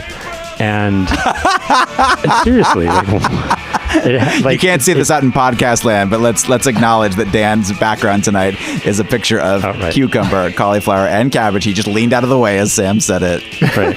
So this is My cue. I've been waiting the whole podcast for That's that. your cucumber. You just set it up, knocking them down. but the song is like that, and that's what drags it down for me, is that part of the song. I don't love it, but the rest of it is so good. It's so post-punk. It's exactly what Echo and the Bunnymen, like what they started as. It's just like this real jagged, real angular stuff. And it's so interesting to have this song on the same record as Killing Moon and Crystal Days and the rest. Then the chorusy part after the stuttery part is so great. Like it's a great song, but like that just one part, it just pulls me out of it so much because it doesn't fit. And I mean, he does like the stuttery stuff all over the record, and a lot of other places it works. And for this one, it didn't, and that's what brought it down for me to number 9. All right. So, Dan, I don't know if you're going to cleanse the palate with your ranking. Where are you?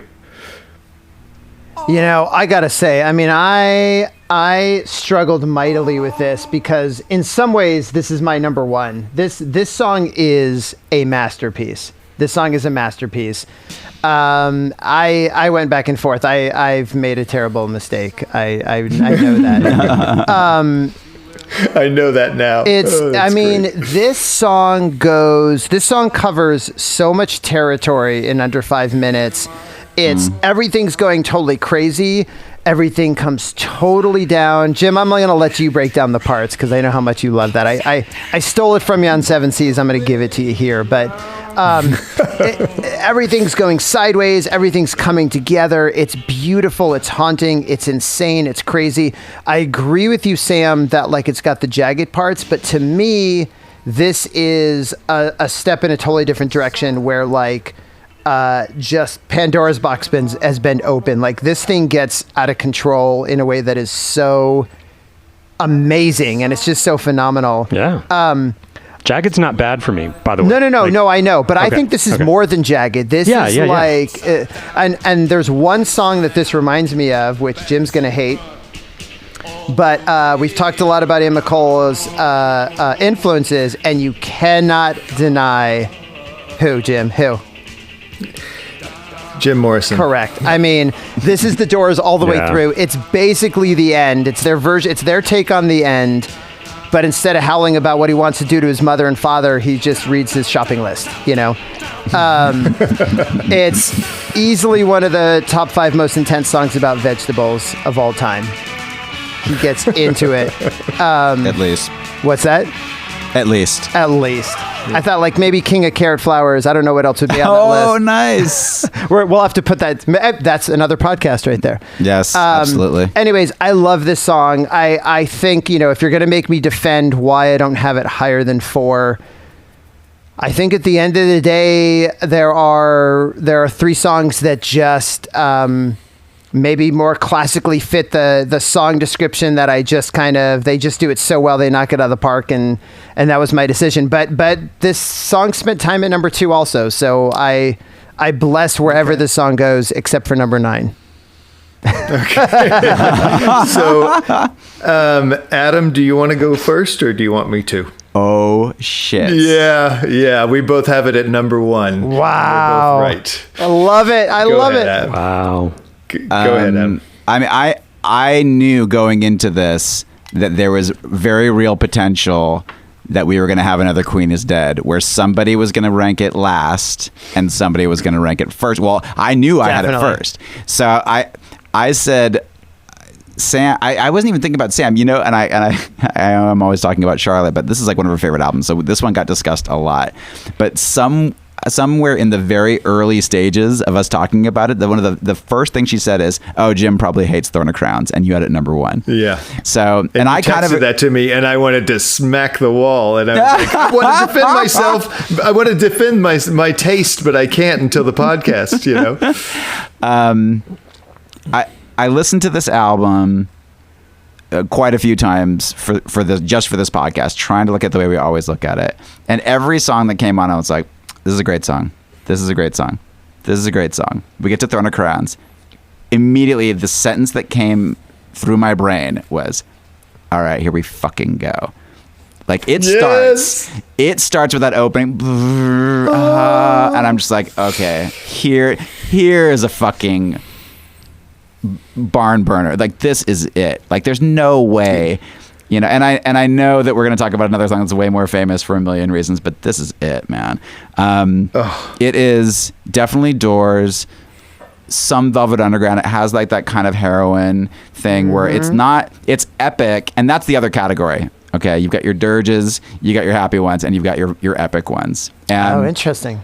And they're not necessarily similar. Ocean Rain is nothing like this. Is nothing like Seven Seas, but this is so its own thing. It doesn't sound like anything else on the record. It's got the least orchestration except for those stabs. Like those in the middle. It comes in the middle, and it's so you almost forget that you're in the middle of this, you know, timeless album because of all the strings. But this could have been a Doors song. Like you said, it's got that weirdness, but it's still somehow timeless. Curious, Dan. We talked about this. I told them earlier. I was listening to the Sinead O'Connor episode today. I haven't listened to one of our old episodes in months, but a friend of ours was all excited to listen to our Sinead episode, and I listened to it, and there was a part where we were talking about how she starts the whole album out with this like serenity prayer that I had never heard because I was raised Jewish. I didn't know what a crown of thorns was, so I didn't know what a thorn of crowns was. I don't. Oh, really? Okay. And so not until years later, probably. I mean, I'm I sure, wasn't ignorant, Adam. I totally knew what a thorn of crowns was. Or a crown of thorns, sorry. I totally did. Exactly. And that phrase is such an interesting, cool, weird little phrase. Then if you visualize it, that's weird in itself. So good. But yeah, it's all about Ian's delivery. And completely. You know, you were talking about like, okay, there's certain singers that are so good you could hear them sing the phone book. So to Dan's point, he's singing, you know, the ingredients for the salad that he's making. Totally. But I totally remember this moment where Jim told me once that he was his favorite singer, period. And we were at my house watching the show, the same show that you mentioned in the birthday thing that you guys recorded for me. I don't remember the name of it, but we would get it sometimes. It was this weird little half-hour modern rock video show. They Might Be Giants played on it. Richard Barone from the Bongos played on it. And they were showing the video for Bedhugs and Ballyhoo, which is a live recording. And we're watching it silent, and you're like, he's my favorite singer. And I'm like, really? And I'd never thought about who's mine. But you're like, yeah, he goes that really low thing, but he also does like a really high thing. And when he right as you said that, he hit a high note that's not in the original song. And it was so awesome. And I'm like, yeah. And he pulls off all that moaning, all that breathing. And there's that one note where he goes, ah, he's like sexy, ah. And then he goes way up high, ah, where it's almost comical, but he totally pulls it off because he's amazing. Yeah. So Jim loves them, and I'm curious, and we haven't talked about it yet, if it has anything to do with the fact they're a Liverpool band and you love all things Liverpool. I'm wearing my Cavern shirt, which is my item for this song, and Jim has only picked British stuff pretty much for this podcast, and I'm always like, dude, come on, let's do something else. But not pretty much, 100% only. 100%. Right? There's no deviation. And every single time I'm like, dude, come on, something else. But right now I'm in the middle of planning a tour to England, and thank you, Jim. Thank you for picking this album. You picked it at the perfect time. Thank you. I had no idea they were from Liverpool until I saw. Yeah, I mean, I had no idea at all. I don't think of them as a Liverpool band. Well, they're like from another world. They're from another planet. When you think of REM, you immediately think of Athens, Georgia, right? There's certain bands that when you think of Oasis, you think of Manchester, right? But yeah, I did not know. I'm going to talk about Thorn of Crowns because it's my number one as well. Please. This album is all about the vocals, the drums, the guitar licks, and the strings. And they are all great in this. I love the Far East flavor to the little guitar licks, right? Yes. And it's killing an Arab. You know, it's just simple. 4 notes, but it's done in the most perfect ways. And I love Will's muted guitar strings when it's, And I can just see them standing in the studio with this bass line going for a long time. And I'm not going to try to figure out the lyrics of Thorn of Crowns. I don't need to. Please don't tell me what it means. I really don't want to know. I have no idea, I'm not going to, exactly. And but I just can see him vamping, just cucumber, and then blue, wait for me on. I mean, it's a completely different song, And I think I think they just went until they got it, and he was like, I will do the hell out of this song. I've got big enough balls to do whatever I want to do, and you can record it. And a suitcase full of drugs. Yeah. when they break it down, you totally go to, I wrote down, the killer awoke before dawn. He put his boots on. It's totally walked on down the hall. And then the guitar solo freak out is totally worthy of the Violent Femmes. I mean, it is just, and it's one of those songs where you're like, oh my God, what's going to happen next? And you lean in and you remember where you were when you heard it for the first time. And that's the same as like Silverfuck by the Smashing Pumpkins. I don't know if you guys know that song, but it's like, where are they going next? And it's unbelievable and religious experience. So number one. One last thing. I mean, you're right. That is the song where just you stop what you're doing when it comes on. You don't just keep casually listening. But it reminds me of on XTC's Skylarking, when we talked about that, The Man Who Sails Around His Soul was the one that I said, how you rank this song says a lot about you. Like, I feel like it's just, this is the song on this album. Like, I'm not surprised it's a number 1 and it's a number 9. Like, this is a song that is not gonna just let you sort of casually go, I see this as like a 7, Yeah. Oh man. Okay. Good points. We now have 2 songs left. Do you remember what they are? Holy. I know. I do too, because they're my top 2. It's either going to be Killing Moon or Silver. So let's reveal number 2 I already know what it has to be. Silver. It has to be because of where Adam ranked it. What are you thinking, man? Talk to us about Silver. Where you have it? I have it at number 7. Oh. And it's always to me like, I'm pressing play on this album I love, and it's just this glorious opening. And it is, it's repetitive and it's great, but trying to rate and rank it for this, I was like kind of disappointed. I can't believe it. I don't even want to like somebody else then say, right, like, but I mentioned that the tips, like I had that written down. I can't believe that I had to put it somewhere and it ended up that low. Funny enough, that street scene that I mentioned, where they played without Ian, they did an album where he left and did his solo stuff, and Jim and I saw him at the K-Rock acoustic show that year.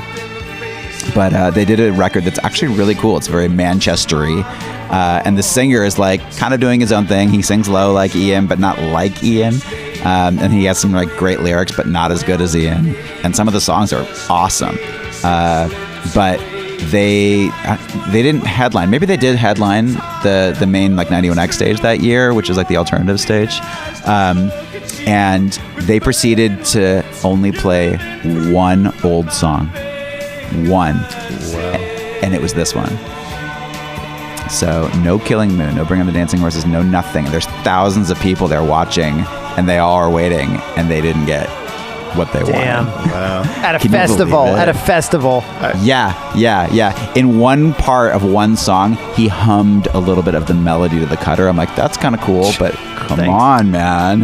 Yeah. So my item for this song are my keepsakes from seeing them. I have a scrapbook full of stuff from shows that all 3 of us went to together. There's the ticket stub from 9/11/87. I don't know if Sam saw them days before or after us at Red Rocks, but that's the New Order, Echo, and Gene Loves Jezebel. There's us seeing the K-Rock acoustic show in 1992. You can read all those people in there. Out there, Alison Moyet and School of Fish. Oh yeah, Smithereens. Susie and the Banshees actually headlined. They weren't on there. And then here's that street scene. from 1992 with who else played that? Michael Penn and Tom Tom Club were the other big bands. Nice. I think I saw him on September 8th that year. I So think 3 days before us. You How just do you saw before remember us. that? That's ridiculous. because I've seen a couple of shows on September 8th, and it stands out. Like through the years, I've seen like a few shows on September 8th. It's just weird. That's Random. very weird. Adam had him at number 7. Sam, you and I had him both at number 3. So why don't you go first?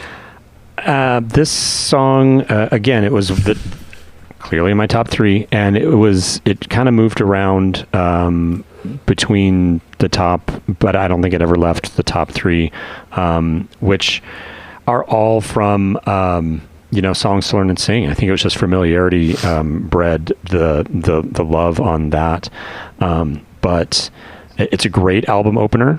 I love it. One of the lyrics that I always loved as a kid was the blind sailors and prison jailers.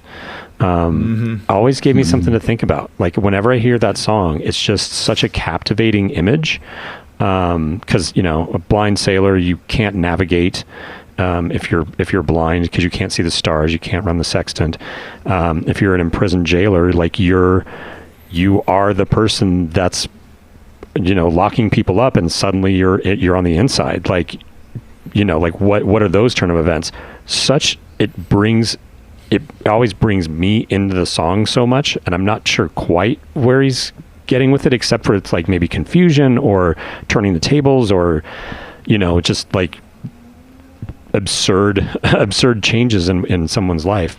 But also the other lyric that always gets me is, "You're living proof at my fingertips." And the way he sings that, and we've all talked about his voice on this, but the way he sings that, it's so epic, it's so big, and it's just one of the reasons that I love his voice.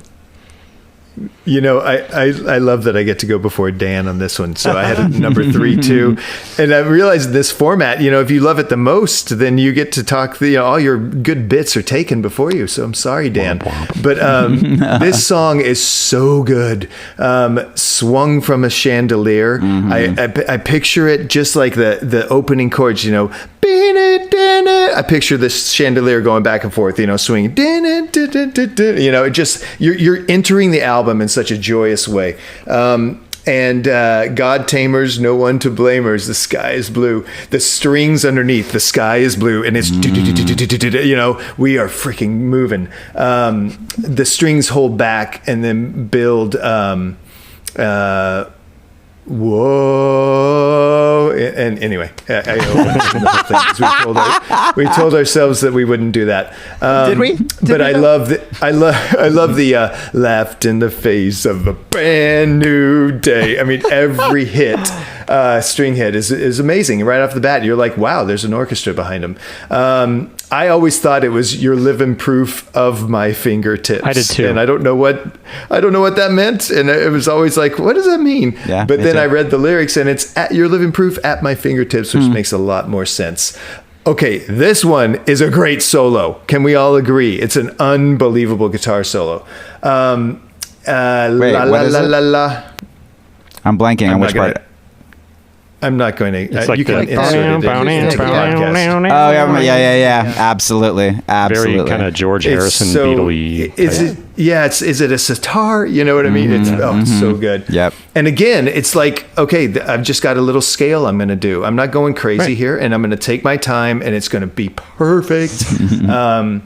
So joyous. It's an urgent song, definitely. And then all of a sudden, it just ends, la, la, la. And you're like, oh my God, what? That was amazing. What's next? And then Adam says, oh God. Adam's like, too much. Whoa, it got scary. I'm just kidding. That's not fair. But guys, before we go to our number 1 song, I've realized that I haven't been looking at the averages. I've just been revealing them on this Excel spreadsheet, and we've had ties that we haven't even talked about. Did you know? Lord. Did you know that Seven Seas and My Kingdom tied for fourth place? I did not know that. I did not. Did you know that Silver and Crown of Thorns tied for second? Whoa. I like that. Or Thorn of Crowns. I said Crown of Thorns. Sorry. Thorn of Crowns. Anyway, let's reveal Jim, our number before one. we reveal Dan it, needs can to I talk. talk about... I mean, I recognize you stole most of the good parts, but I'd still Damn love it, to Dan. talk about it. I almost got away with it. Just really quick, Dan is so smart that he probably realized all the parts that we would talk about and is now going to talk about other parts of the song. That's my prediction. There's that one drum beat at 321 that you guys did not mention. Dan, I And he's apologize. right. Please, He's right. please go ahead. Where do you have it ranked? I have it at number 2. Adam had 3 moods for this album. I've got this dial that goes left and it goes right. And on the left is like full of hope and optimism, which is kind of a new flavor for Echo a little bit more. And that's why I love that term romantic actually now for this album. And then on the right is like creepy and intense. And this song is cranked to the left. It's optimism out of the get-go. If Ocean Rain, the song, is them drifting off into the horizon to never be seen again, Silver is them first moving into frame when we're up close on the ship and we can see it and the thing's moving and you can feel the sea spray in your face. Like the word I have for this song that's similar to how you described it, Jim, is momentum. Like if from the beginning we are off to the races, this thing is going and it's just got like this propulsion to it that I find so just addicting. I just love it. It's this and ironically Thorn of Crowns, which it's tied with in our rankings, are probably my favorite 2 of his vocal deliveries on this album. Like he's kind of in that crooner mode here until he picks it up into that tips, which we've all talked about. So yeah, I love it. And the end, that Gregorian choir you talked about, I'm like, where is that? That's super low. And the la la la's, Yeah. it's just front to back. Yeah. Is it maybe their most like hopeful, optimistic song? I don't know if I can name another Echo song that is this like uplifting. It's phenomenal. Wow. That's great. Well, Well, I'm glad we paused. Feels pretty uplifting. Yeah, but it's too slow. But it's a much slower pace. Like this is like, Yeah, it's a little bit more tempo. and we'll rank that album later. But I'll tell you, Bombers Bay will not do well with me.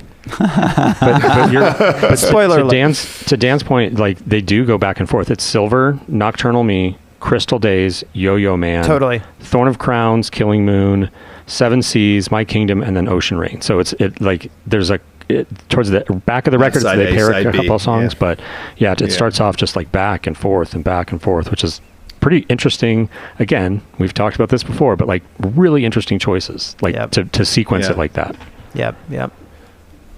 All right, let's talk about number 1. I'm going to reveal the picks, and I knew I'd have this lowest. Killing Moon is our number 1 average song. I have it at number 5. Wow. Number 5. Wow. All right.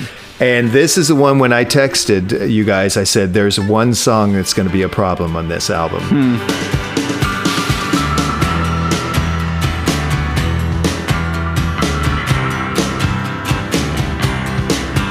Under blue moon I saw you. So soon you'll take me up in your arms. Too late to beg you or cancel it, though I know it must be the killing time. Unwillingly mine. Adam, you said, Charlotte says it's Thorn of Crowns for Jim. This is the one because you've heard it so many times. Yeah. Are you So not many, giving yeah. it enough credit, Yeah. right? So I tried to keep that in mind.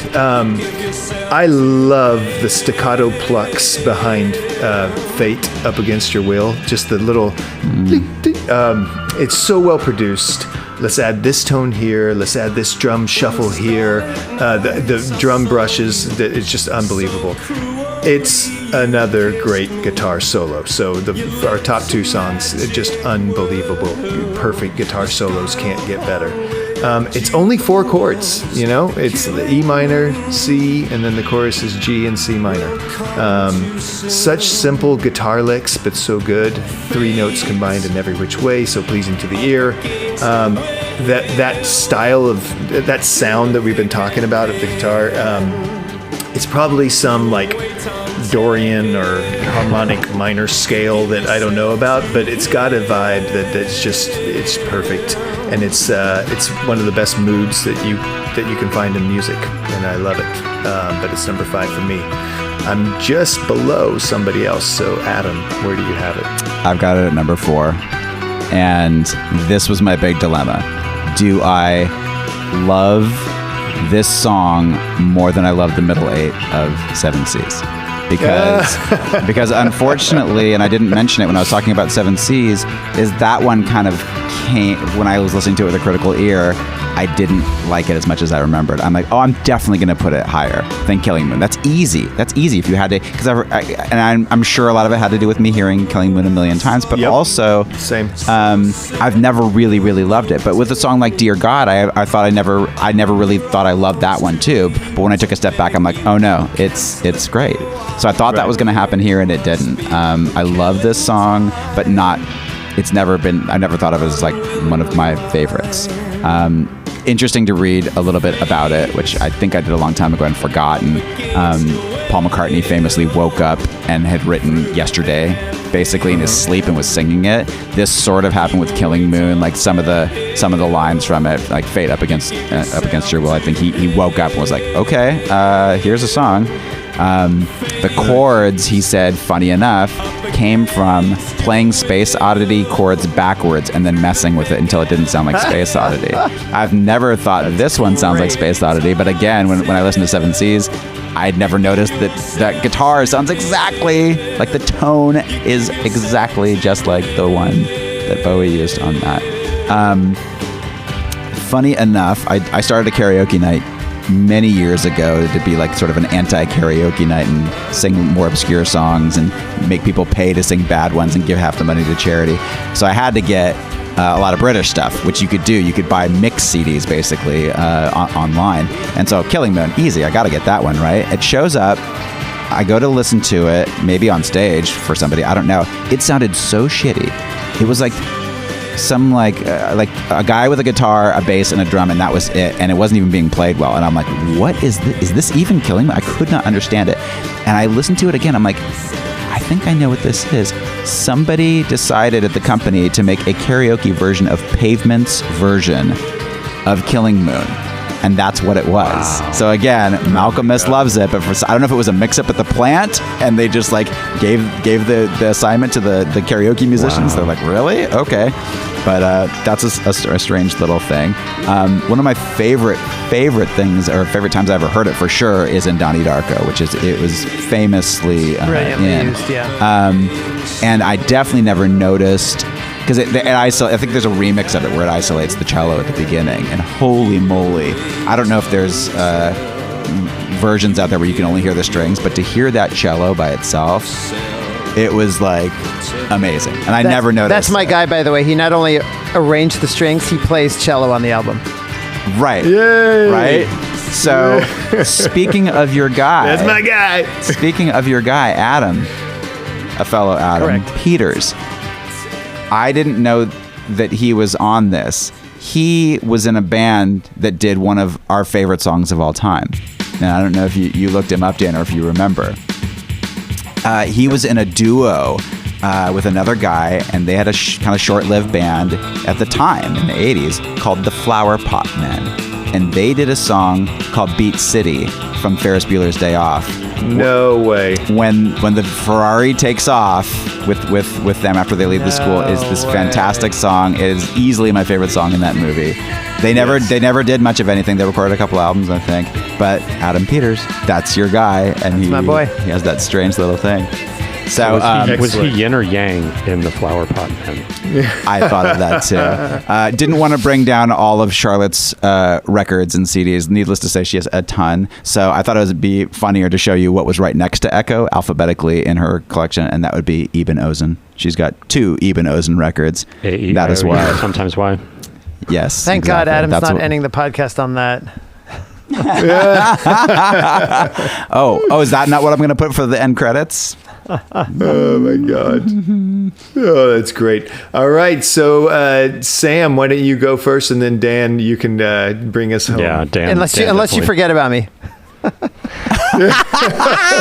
Dan absolutely deserves to talk about this song last, but this one was I had this as low as number 3, I think, and to Dan's point, you can't let like the popularity or the number of listens bring the song down, which was ultimately what I got to, and this was I think number 2 or 3 until I sent the list.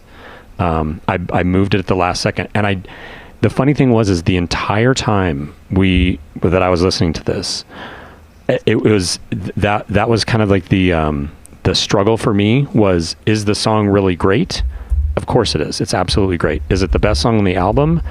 I don't know. And, going back and forth between 7 Seas and Silver and this one, and then listening to the rest of the record and being like, and that's typically how I do is I'll give it a few listens and then go, okay, this song, okay, the first song, Silver. Okay, the next song, Nocturnal Me, okay, it's below. And then the next song after that, it's like, where does it fit between them or does it fit below Nocturnal Me? So, and Killing Moon was always up there, and it was never number 1 until I sent it. And it just is. It's one of the best songs of the 80s. The vocal is great. The lyrics are great. Gorgeous coming out of the solo section. It's just a great all around song. And this one, which one were you talking? Were you talking about 7 Seas, Dan? I think that like, oh, this is your hit, But this song, like listening to this song, we've been talking about the sea, being on the sea, but this song really, as much as the rest of them, just takes you to another place. And I don't quite know what it is about it, but it picks you up and it transports you, and then drops you back wherever you were when it's over, and you're like, oh God, that's amazing. Like I've just experienced one of the best songs of all time. Wow. I'll let Dan take it from there. Let me do Dan's part. Go ahead. Go ahead. I feel like Okay, the opening notes of this song is what you're going to say. That's where you're going to start. So guys, Sam said it. Thank you, Sam.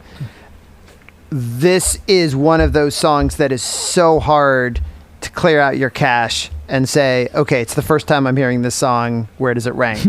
That Right. opening, Jim, that you just talked about, as well as every time the guitar goes, "Da-na-na," right after every one of his lyrics, like it's so ingrained in us now. But my God, does that just hit that pleasure point? Like, is that just? And every time he belts out Fate, and the way this song builds, like there are so many things that I will admit this song was not like, okay, it starts at number 1, it stayed at number 1, it's never touched. This song moved around for me a bit too. But when I clear out that cache, I just feel like, so I talked about total pop on the left, that's 7 Seas, total intensity on the right of Thorn of Crowns. And the reason I ended up making this song number 1 is this song is right in the middle. This song is 5.5 on that 10-point dial.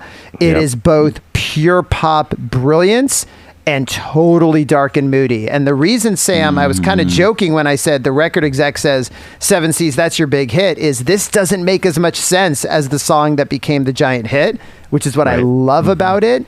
But this song is like the ultimate Echo song. And Adam, you've quoted every article ever written about Echo and the Bunnymen, so I'm surprised you didn't bring this up. But I know I read at some point that Ian McCulloch said, like, when I die, I want my headstone to say one thing: Ian McCulloch dates wrote Killing Moon, right? Wrote the Killing Moon, which is so I thought perfect. you were going to say that he's repeatedly said it is the greatest song ever written. Okay, well, there you go. Like, No, oh my gosh. I think that's even better, though. Like that his headstone just says wrote the Killing Moon. That's all you need to know. Right, that's amazing. Anyways, yeah, it to me, the reason it's number one is it summarizes this whole amazing album. The hope and the darkness, the orchestral and some of those sharper guitar parts. It's all in there. It's the complete package. Thank you, Jim. Thank you for letting us listen to this ad nauseum. I thought this was going to be another Every Little Thing She Does Is Magic, to be honest. I thought we were all going to I knew there was going to be some trickery afoot. I knew it.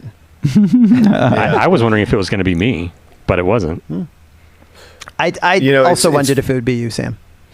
It is funny that, two of us have Thorn of Crowns as their number one picks, and then two of us have The Killing Moon. So only two songs that were rated number one.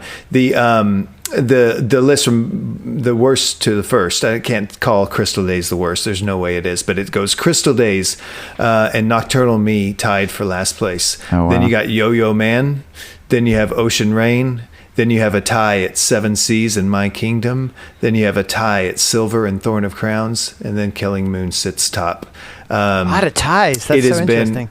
Yeah. I mean, and only 9 songs. It's we've done 16 song albums. So I like this, guys. It has been a pleasure talking about this album. To say that we weren't into talking about this album, for the listeners out there, it's the first one that we've ever recorded where we were so into it we didn't take a break to pee. Thank God. We even were talking about rain the whole time.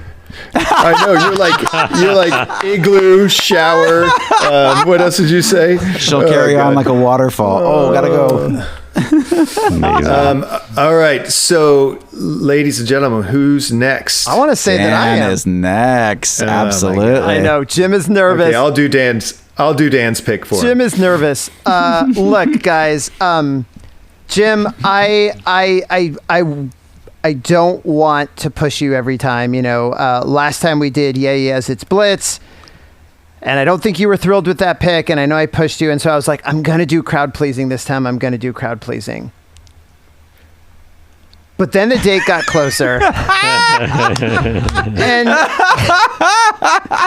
I looked inside myself and I'm like, I am who I am. Like, I think Jim wants me to be the real me, and so I got to do that. I got to be able to express myself like Ian does. He likes that. So I've been thinking a lot about 1971 because that was the year that I was born, and I did a whole playlist for that. And that special came out on Netflix or whatever it's on that everybody's been telling me to watch. I haven't watched it yet. The year that the best year in music, or the year that changed Summer music. of Soul? No. The one that's called like the greatest year in music or something like that.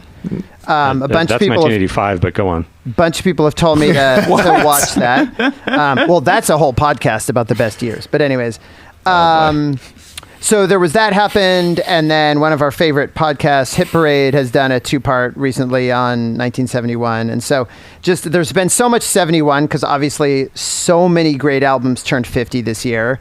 And, we've been going so fucking slow with these podcasts recently. I'm like, this might be my last choice in 2021. So I feel like I should pick something that turned 50 this year. So that was my subset. Stuff that turned 50. It's an amazing list. Like us. Exactly. I won't go through it right now. But guys, there was one album in there. The other thing I've sort of been thirsting for is something that's maybe a little more straightforward. Like we've been doing so many talking about the layers and the parts, and I'm like, I want something kind of straightforward. So I picked an album that is even shorter than Ocean Rain. Okay. Coming in at a tight 8 tracks. It is an artist we have never once talked about on this podcast, even for a second. It stayed in Britain, so you got to at least be happy with me for that, Jim.